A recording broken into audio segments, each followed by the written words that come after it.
Pero vamos a ver otros factores que son muy influyentes y que tenemos que tenerlo en cuenta. Personajes y sujetos u objetos. Vamos a trabajar en las expresiones, en gestos, en capturar las expresiones faciales y los gestos corporales para transmitir emociones y acciones. ¿Está? O sea, no simplemente mostrar a alguien parado mirando la cámara, sino en qué situación, por qué, cuál es su expresividad.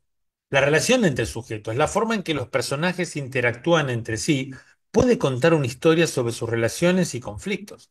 Si ustedes, por ejemplo, ven esta foto del medio, en esta foto está pasando de todo. Las caras, si vemos las caras, los gestos, las miradas, la situación. Todo tiene como, digamos, un momento así culminante, que gracias a Dios pude agarrarlo en esta foto, porque yo veía que estaba produciéndose algo interesante, pero, voy a ser sincero, tuve conciencia de toda la historia junta cuando hice la foto. Espectacular. Me encanta esta foto. Entonces, los personajes, los sujetos, las acciones, en qué están, cómo se relacionan entre ellos, su vestimenta, sus lugares, sus cosas, sus acciones. Todo eso nos va dando una idea muy, digamos, interesante como para ver qué elijo para contar mi historia, sobre qué voy a fotografiar.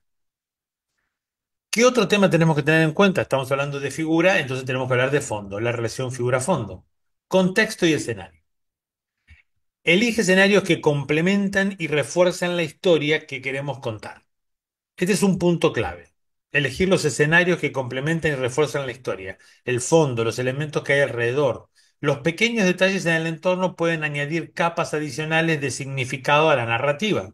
O sea que no solamente el sujeto por sí mismo es atractivo que podría serlo, pero se lleva todo el esfuerzo, los galardones. En la combinación con el ambiente, ese gesto, esa situación puede ser muy enriquecedora. ¿Está?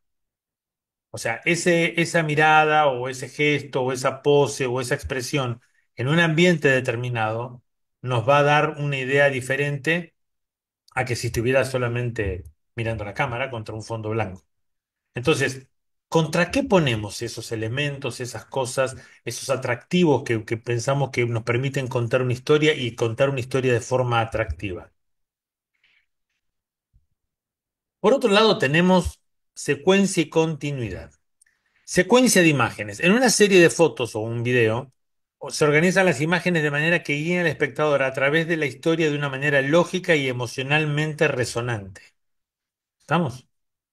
Las transiciones o cambios de escena son fundamentales para mantener la fluidez de la narrativa visual. Y no solamente en un video o en una película, sino que en una serie de fotografías, esas transiciones, cómo paso de un tema a otro, de una situación a otra, qué intención tiene.